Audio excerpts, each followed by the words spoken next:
قال رسول اللہ صلی اللہ علیہ وآلہ وسلم حسین منی وانا من الحسین۔ عزیزان محترم، ابھی آپ بہت اچھے اچھے اشعار اور بڑی اچھی اچھی تقریر سن رہے تھے۔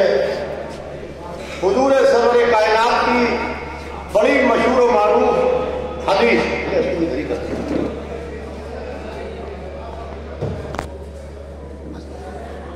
ایک سلوات بھیجنے بابا دے بلند محمد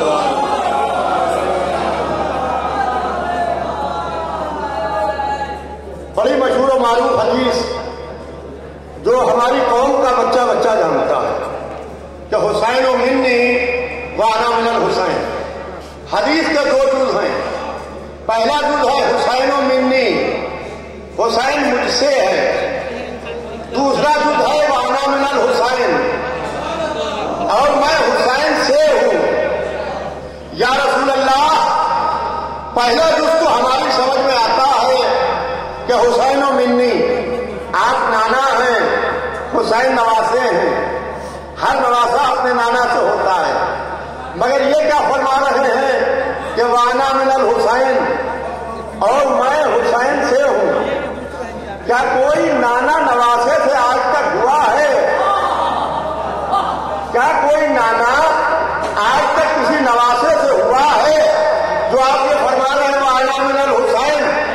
کہا کہ میری حدیث کو پھر سے پڑھو، تیسری شعبان سے 10ویں محرم سن ہجری تک حسین مجھ سے ہے، 10ویں محرم سن ہجری سے صبح قیامت تک میں حسین سے ہوں۔ اسلام حسین سے ہے، دین حسین سے ہے، شریعت حسین سے ہے، آبرو کعبہ حسین سے ہے، آبرو مسجد حسین سے ہے، اللہ اکبر کی جگہ حسین سے ہے۔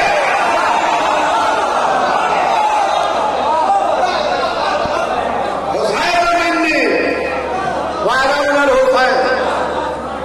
بہت پرانی تقریر نہیں کروں گا۔ عزیزان محترم،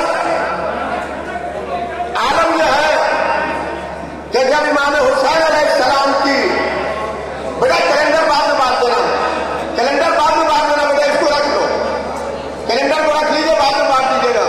سبھی کے بابا کے بلند سلوات بھیج دیں محمد والا۔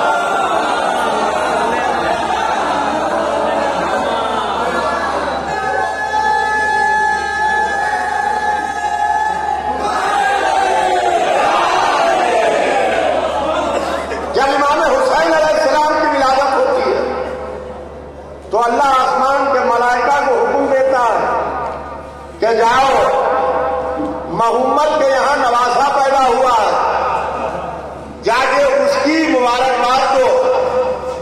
ملائکہ جوق درجوق آنے لگے اور رسول کو امام حسین کی مبارکباد دینے لگے۔ فطرس نامے ایک فرشتہ بھی تھا جو اللہ کا مجرم تھا، توجہ چاہتا ہوں، فطرس نامے ایک فرشتہ بھی تھا جو اللہ کا مجرم تھا۔ کہنے لگا تم کہاں جا رہے ہو ملک سے؟ تو فرشتوں نے کہا محمد کے یہاں نواسا پیدا ہوا ہے، ہم جا رہے مبارکباد دینے۔ بھائی سنیے گا جی کو، بہت پرانی تقریر نہیں ہوگی کیونکہ وقت بہت ہو چکا ہے، تو کہا کہ ہمیں بھی لے کر چلو۔ تو ملک نے کہا کہ چلو فطرس چلو۔ فطرس کو سہارا دیے ہوئے ملائکہ آسمان سے زمین پر لائے۔ دیکھیے یہ دوسروں کے سہارے سے آ رہا ہے۔ توجہ کرتا ہوں محترم، اللہ کا مجرم دوسرے ملک کے سہارے سے زمین پر آیا، اور جب حسین نے بالوں پر عطا کیے تو اپنی پرواز سے اوپر گیا۔ یعنی حسین کا دروازہ وہ دروازہ ہے کہ جب کوئی کسی سہارے سے آتا ہے تو حسین پھر اسے سہارے کا محتاج نہیں رکھتے، حسین پھر کسی سہارے کا محتاج نہیں رکھتے۔ جب فطرس آیا تو رسول اللہ امام حسین علیہ السلام کو گود میں لیے تھے، گہوارے میں لٹا دیا. کہا جاؤ فطروس اپنے کو حسین کے جھولے سے مس کر لو، حسین کے گہوارے سے مس کر لو. یا رسول اللہ جب حسین موجود ہیں تو گہوارے سے جو مس کروا رہے ہیں. ممکن ہے جواب دے کہ حسین کی عظمت تو بہت بلند ہے، حسین کی عظمت تو بہت بلند ہے. جو شاید حسین سے منسوب ہو جائے اللہ کے مجرم کی خطاؤں کو معاف کروا دیتی ہے. عزیزان محترم، یہی امام حسین علیہ السلام ہے کہ جب مسجد میں آتے ہیں، نماز جماعت ہو رہی ہے تو حسین صفوں سے گزرتے ہیں.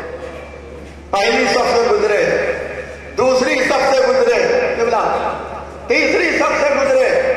مجھے نہیں معلوم کہ حسین صفوں سے گزر رہے ہیں یا شب معراج محمد آسمانوں سے گزر رہے ہیں.